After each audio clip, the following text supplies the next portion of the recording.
Welcome to this special Big Brother edition of One on God 101. It's Tucker. I know he's your favorite. Hey. Voted out sixth on this Yes. season, Big Brother. Yes. All right, Tucker, we want to get into the nitty gritty of the game, but first, God. Yes. Do you know God and have a special relationship with him? On my own basis, yes, I wasn't raised very religious, but I do believe in energy and like that there is a higher power out there. And I am very thankful and blessed to have been able to be a part of this once in a lifetime experience with Big Brother, for sure. Okay, a lot of people have questions about you. What does he do for a living? Who is he? Give us your bio. I'm Tucker Des Lauriers. I am 30 years old. I'm an artist at heart. I paint. I've painted my whole life. I've taken pictures my whole life too. I have a little art studio here in my apartment. So I'm a painter. I am a model. I have done some acting stuff, and I am the head chef and marketing and sales top person at Icebound, the world's first frozen protein bar. The youngest of two older brothers, Italian and from Boston. Boston, but you live in Brooklyn now, yeah? Correct. Yep. So who do you root for at a baseball game? Don't even get me started. Red Sox all day. I was going to say, where's that Boston accent? Oh, it's right there. It's always hanging out. It's just right at the tip of the mouth. Now, are you allowed to talk about your dad? Yeah, of course. Okay. Can you, because I saw obviously your multiple audition tapes. I don't know if you know that. No. And what really struck me was two stories. The story about your dad and the story about one day you saw a kid crying under the bleachers. Oh, yes. Yeah, that was Timmy. Let's start with your dad's story. Okay, great.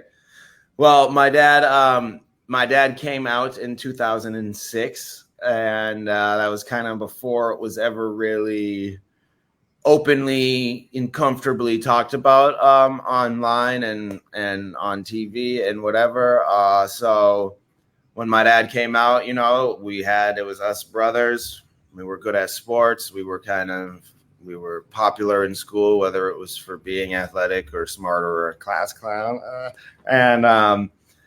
So when my dad came out, I didn't know what it meant.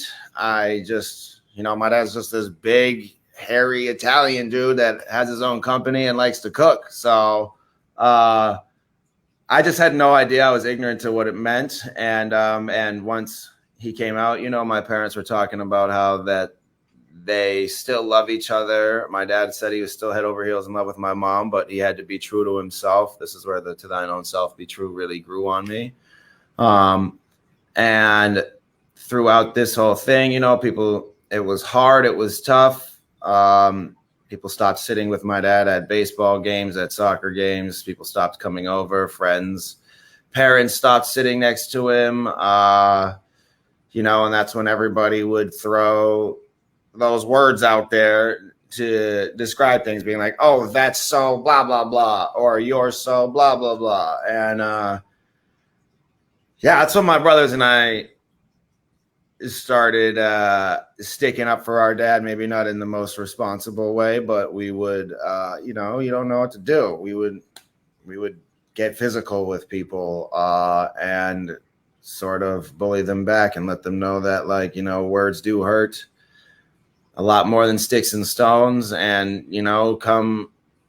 come be with our dad. You already know him, so why don't you just come hang out with him and know that he still is the same person? If anything, he's just happier. You're going to have more fun with him.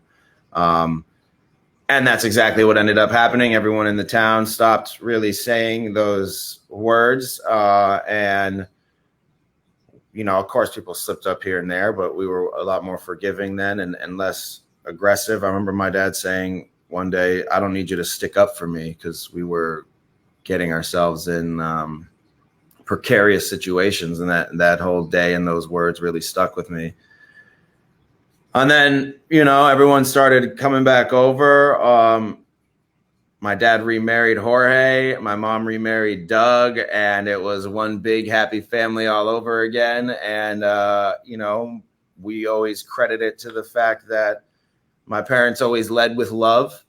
So the love was the number one thing that was able to keep us together despite this very tough foreign thing that we were going through at the time. And it's been amazing. And my dad coming out is what led to me getting discovered for modeling, leaving a candy shop, and why I went to school in New York, and blah, blah, blah, blah, blah. So the whole universe and story just lines up. And that was part of that beautiful experience. I can go more into detail if you'd like, but that was kind of just a quick summary. Well, I felt you, and I didn't know at all where you stood on faith and God, but I always felt you in the Big Brother house really you were a living example of loving one another. Even during your exit interview, you had nothing but love and kindness to say. You're like, these are the most beautiful people. I love them. And that really, they really are. Tell the story about, did you say his name was Timmy under the bleachers? Yeah. So this was middle school. You know, I'm the youngest of two older brothers. We're loud and like, if you guys thought I was crazy on that show, you should see me with my brothers. It's way more amped up. And so I was the bully. I was the mean kid when I was younger. I was just doing to people what my brothers were doing to me, and remembered it just clicking in my head one day. There was this guy, Timmy. He had on like braces on his legs. You're just a little kid, so you don't get it, but still, I feel so bad about it. But I said something to him. I have no idea what it was. And we went outside for recess, and he was just sitting underneath the metal steps of like the playground. And I just remember looking at him being like, wow, I know what he's feeling. Like, I have been there. I have been that exact person. I'm making him feel how my brothers make me feel. I don't know. I just, something clicked with me that day, and I walked over to him and sat underneath the steps and just apologized over and over and over again. And yeah, it was a very real moment, you know, and I think that was a really good thing to do, to be open, to observe, and to put myself in someone else's shoes, and to react in the moment on it, and go with my instinct of just, someone was walking me towards him and started to have me talk, you know. I don't know why I did it, even to this day, and how I had the courage and just power to go over there and do that when I was that young. But that was the story with Timmy. Timmy, if you ever see this, dude, I love you.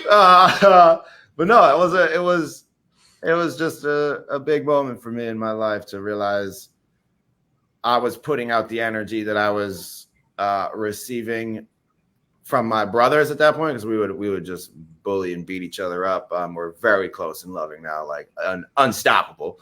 But I realized that I was just doing and exerting the negative stuff that I was receiving and putting it on others versus dealing with it myself, and then putting a positive reinforcement, glass half full type mentality on it. Because I think energy is very contagious and influential. And so if you can always look at things with the glass half full, and if you're able to go out of your comfort zone and, you know, do the fearful situations head on, you'll, one, learn a lot about yourself, and two, you'll make others more comfortable to be themselves. Beautiful. You ready to talk all things Big Brother? Yeah. All right. We are recording this Monday, the day after the latest HOH. So if you're not caught up, I'm always caught up. I haven't watched I've watched a bit of the beginning. I'm still trying to catch up in the middle tapes, but I'm very much still there. All right. I'm going to just open canvas. Give me your latest thoughts on what's happening in the house, and then I want to hear about your experience. Okay, great. I think the janky world is crazy.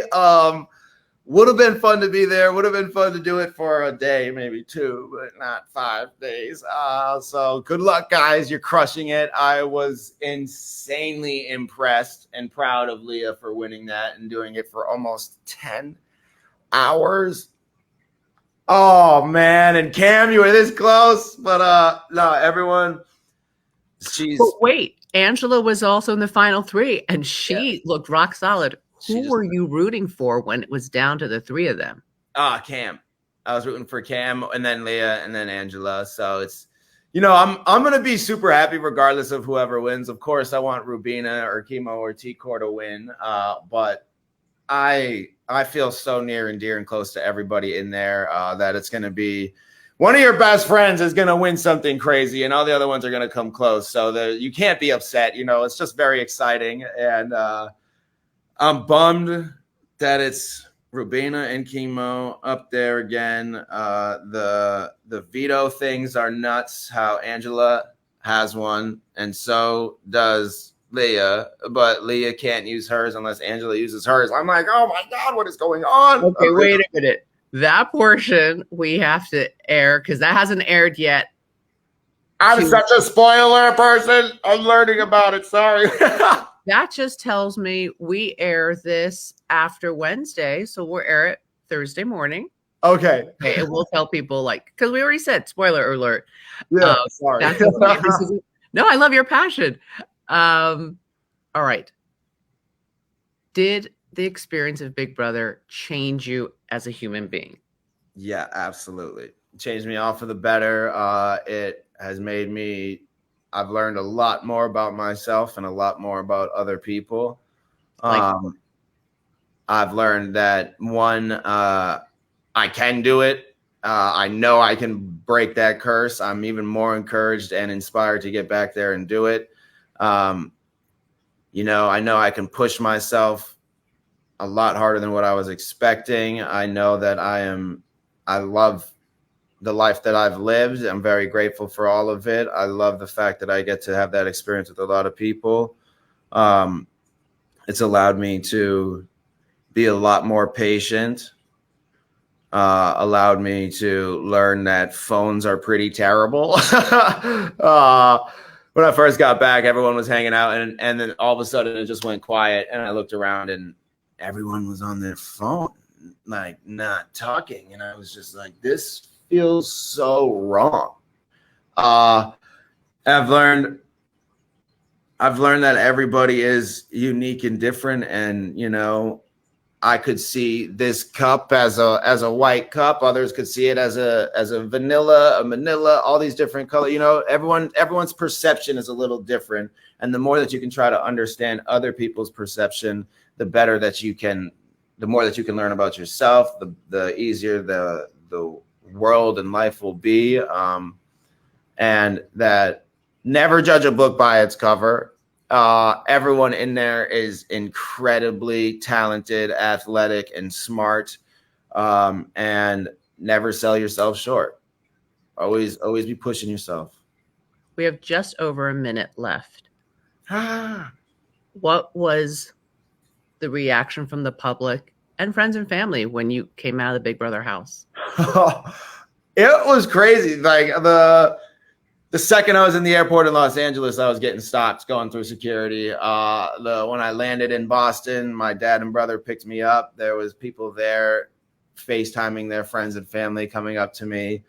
Man, it's been the warmest welcome, the most overwhelming housewarming I've ever had. It's making me choke up. I just can't appreciate it enough. Makes you feel so good and understood. So I appreciate it a lot, everyone. Thank you. Now I'm going to cry. Final 25 seconds. Anything you want to promote? Let's go, Rubina. You got this. I love all you guys in there. You guys are all great. May the best player win at this point. But Rubina, I'm rooting for you. I love you guys. I love you. And to thine own self be true, everybody. And don't be scared to play the game for what it's worth. Crush it. Make big plays, baby. Godspeed and God bless you, Tucker. God bless you, Julie. I appreciate this a lot. Thank you so much.